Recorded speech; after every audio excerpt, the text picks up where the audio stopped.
പ്രായപൂർത്തിയാവാത്ത പെൺകുട്ടിയെ ലൈംഗികമായി പീഡിപ്പിച്ച സംഭവത്തിൽ 63-കാരന് 83 വർഷം കഠിന തടവും 4 ലക്ഷം രൂപ പിഴയും. തമിഴ്നാട് കള്ളക്കുറിച്ചി സ്വദേശി 63-കാരനായ അൻപാണ് പെൺകുട്ടിയെ പീഡിപ്പിച്ചത്. ഷൊർണൂർ സ്വദേശിയായ 16-കാരിയെ പെൺകുട്ടിയുടെ വീട്ടിൽ വെച്ച് ബന്ധുവായ അൻപ് പീഡിപ്പിച്ചു കൊല്ലുമെന്ന് ഭീഷണിപ്പെടുത്തിയെന്നാണ് പരാതി. ഈ കേസിലാണ് പട്ടാമ്പി ഫാസ്റ്റ് ട്രാക്ക് പ്രത്യേക കോടതി ജഡ്ജി രാമു രമേശ് ചന്ദ്രഭാനുവിന്റെ വിധി.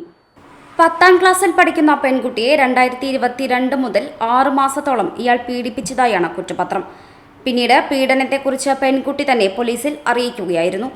തമിഴ്നാട്ടിൽ നിന്നും അറസ്റ്റ് ചെയ്ത അൻപിനെ മലപ്പുറം തവനൂർ ജയിലിലേക്ക് മാറ്റി. പിഴ സംഖ്യ പീഡനത്തിനിരയായ പെൺകുട്ടിക്ക് നൽകാനും വിധിയായി. 40 വർഷം ശിക്ഷ തുടർച്ചയായി അനുഭവിക്കണം. ഷൊർണൂർ ഇൻസ്പെക്ടർ PM ഗോപകുമാറാണ് കേസ് അന്വേഷിച്ചത്. 18 സാക്ഷികളെയും 21 രേഖകളും പരിശോധിച്ച ശേഷമായിരുന്നു വിധി. Model driving school Shoranur.